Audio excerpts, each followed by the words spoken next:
Gente, continuando a aula de eletromagnetismo, já para dar onde parou da aula anterior, tá? Que foi aqui, certo?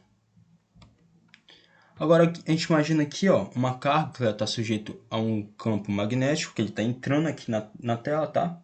A gente usa a regra da mão esquerda aqui. Se a gente usar a regra da mão esquerda, a gente vai saber a direção da força magnética, tá? Então ela está tipo, apontando para o centro aqui e essa minha carga vai fazer uma trajetória circular, tá bom? Então isso quer dizer que minha força magnética ela vai ser igual à força resultante centrípeta, porque a força resultante centrípeta é que vai fazer ela ter essa trajetória de uma circunferência, tá bom? E como a gente dá a força centrípeta? A massa vezes a aceleração centrípeta, tá? A força magnética vai ser igual à força resultante centrípeta, força resultante centrípeta, massa vezes a aceleração centrípeta. Aqui a gente tem a fórmula para a força magnética, né? Já que aqui vai formar um ângulo de 90 graus, então isso vai ser igual a 1. Então aqui eu vou isolar o meu raio, tá? Dessa minha trajetória circular. Então, isolando o raio, obtenho essa expressão aqui, tudo bem? Tá? Essa expressão do raio da minha trajetória circular, tá bom? Certo. Agora, para saber a velocidade, eu tenho que a velocidade ela é dada pela variação do espaço e pela variação do tempo, certo? Então, se é uma circunferência, então o comprimento da circunferência, o meu ΔS vai ser o comprimento da circunferência, que é 2πr. O tempo que eu levo para dar uma volta em uma circunferência a gente chama de período, lembra? Disso lá de movimento circular. Então, o raio aqui eu já tenho, então eu substituo o raio aqui, certo? E obtenho essa expressão. Agora, se eu quero achar o período, eu vou passar esse meu t aqui de período para cá, tá? E eu passo o meu v de velocidade aqui, dividindo, e o meu t aqui eu passo para cá. Fazendo isso aqui, velocidade corta com velocidade, e obtenho um período aqui, ó, desse meu movimento circular. Tudo bem? Continuando. Agora tem a força magnética por um condutor reto e de um campo uniforme, tá bom? Aqui eu tenho a fórmula da corrente elétrica, eu quero isolar esse termo aqui, ó, tá? Isolando esse termo, eu tenho que esse termo, variação aqui da carga é igual a corrente elétrica vezes a variação do tempo. Lembra lá da fórmula da força magnética, tá? Aqui, ó, eu posso substituir essa expressão aqui, ó, ou seja, obtendo essa expressão aqui. A velocidade é dada por ΔS sobre ΔT. O meu ΔS vai ser o comprimento desse meu condutor que vai ser L. Então, eu substituo o meu ΔS por L, tá bom? Substituindo isso aqui dentro, tá? Eu vou ter variação do tempo e variação do tempo. Eu corto e obtenho essa expressão aqui, a força magnética com o condutor reto, tá bom? Vai ser a corrente, o comprimento do meu condutor e o comprimento e meu campo magnético, tá? Que está sujeito. E o meu campo magnético. Esse ângulo que tem formado, tá? É um ângulo vai ser dado pela posição daqui, ó, que o meu condutor tá, a orientação que o meu condutor tá. Esse ângulo vai ser formado pelo campo magnético e a orientação desse meu condutor. Então, se o meu condutor estiver mais inclinado, o ângulo que ele vai formar com o meu campo magnético vai ser diferente, tá? Do que está aqui. Dependendo da inclinação desse meu condutor, o ângulo que ele vai formar com um vetor campo magnético vai ser diferente, tá? Continuando.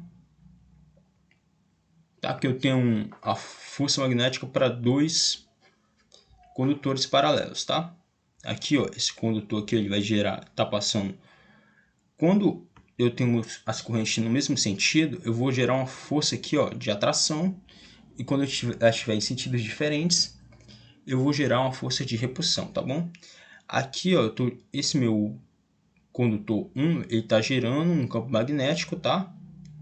Tudo bem?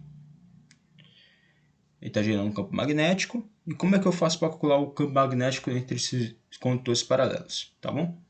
Eu tenho aqui, ó, o campo magnético gerado pelo meu condutor 1, né? Dado por essa fórmula. Eu tenho a fórmula da força magnética que vai surgir, tá?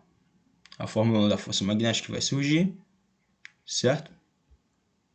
Aqui é 2 aqui que aparece, a corrente que passa 2 no condutor 2, tá? A força magnética que vai surgir, por causa do meu campo magnético, que vai ser dado pelo meu I2, o comprimento do condutor, e o campo magnético gerado pelo meu condutor 1, tá? Então, o que eu faço? Eu pego essa fórmula do campo magnético e substituo aqui dentro. Então, eu obtenho a fórmula da força magnética entre esses condutores paralelos. A força magnética surgida por esses condutores magnéticos, por esses condutores paralelos, a fórmula da força magnética para esses condutores paralelos vai ser dada por isso aqui, tá? Porque vai gerar um campo magnético do condutor 1, vai gerar uma força magnética, que é dada por essa fórmula, e substituindo, eu tenho essa fórmula para a força magnética para os dois, a força magnética entre os condutores paralelos. Tudo bem? Agora continuando. Aqui eu tenho as imagens que eu obtive daqui, ó, né? Das imagens que eu obtive aqui, tá? Das imagens que eu obtive nos slides anteriores, aqui tá as considerações do site onde eu peguei essas imagens, tá? Tudo bem? Tiro um print. E agora a gente vai começar, tiro um print. E agora a gente vai começar um tema muito importante que é a indução eletromagnética. Se a gente coloca um condutor L, de comprimento L, em movimento com a velocidade V, e um campo magnético gerado pelo ímã, cuja assim, esse meu condutor ele vai estar em movimento, tá? Então, dado a força magnética gerada por esse campo magnético aqui, tá?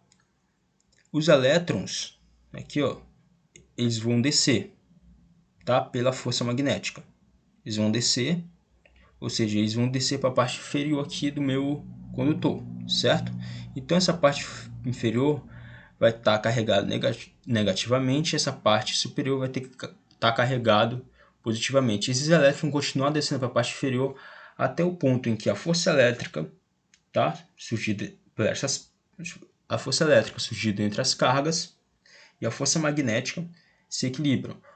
Quando a força elétrica e a força magnética se equilibrar, esse fluxo de elétrons descendo aqui vai cessar, tudo bem?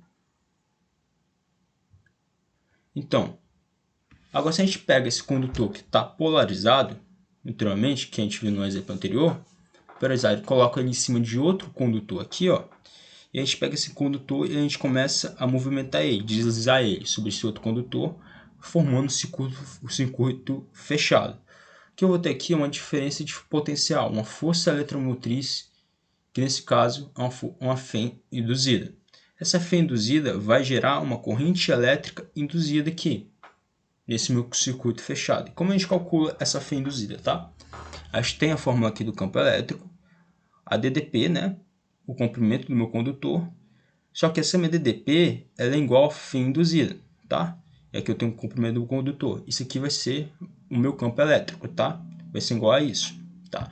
Eu sei que, como eu falei anteriormente, a minha força elétrica e minha força magnética e minha força elétrica elas vão ser iguais. Então, eu tenho essa aqui minha expressão para calcular a força magnética e essa aqui minha expressão para calcular a força elétrica.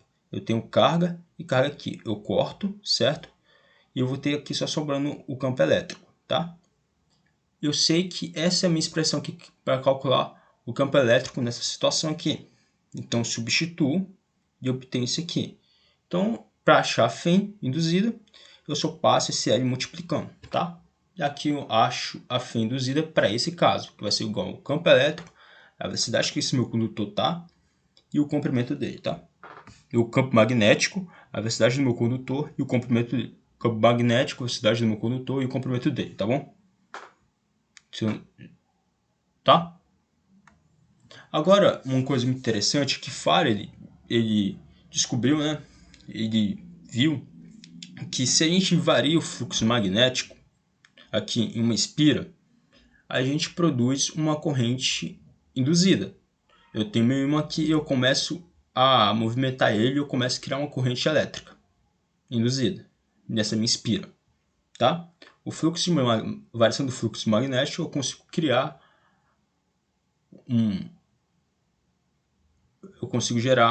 uma corrente elétrica, ou seja, nós temos uma fé induzida no espira quando a gente varia o campo magnético. Mas, de acordo com Lenz, a força eletromotriz induzida sempre se opõe à variação do fluxo magnético, tá? O que isso quer dizer? Lenz viu também que ele complementou, ele complementou, ele falou o sentido que a corrente elétrica vai ter em determinados casos, tá? Por exemplo, aqui, quando a gente tem o ímã se aproximando aqui, ó, o polo norte se aproximando aqui, né? Eu vou ter a corrente elétrica nesse sentido, a corrente elétrica induzida nesse sentido. Quando eu aumento o fluxo aqui se aproximando do ímã, eu vou ter a corrente elétrica nesse sentido. Quando eu aproximo o meu ímã, aumentando o fluxo magnético, tem a corrente nesse sentido. Quando eu afasto o ímã e vario o fluxo magnético, diminuindo ele, eu tenho essa corrente elétrica induzida nesse sentido. Tudo bem? Agora aqui, o que é fluxo magnético? Eu tenho um campo magnético atravessando uma espira, certo? E eu tenho aqui o vetor normal dado por um plano, né? Vocês viram muito em geometria. O fluxo magnético vai ser dado por o meu campo magnético atravessa essa espira, a área dessa espira e o cosseno do ângulo formado entre o meu vetor normal e o meu vetor campo magnético. Vai depender aqui, né, do ângulo formado entre o meu vetor campo magnético e o meu vetor normal, tá? Agora, a gente pode calcular a força eletromotriz induzida a partir dessa equação aqui, ó, que é a lei de Faraday-Neyman, não sei pronunciar esse nome. Diz que a força eletromotriz induzida vai ser igual à variação do fluxo magnético sobre o tempo. Esse sinal de menos aqui é pelo que eu falei. O sinal de menos aparece devido à lei de Lenz, pois a força eletromotriz sempre se opõe à variação do fluxo, por isso que aparece esse sinal de negativo aqui, tá? Então, gente, é isso que eu tinha para falar. Até a próxima e tchau!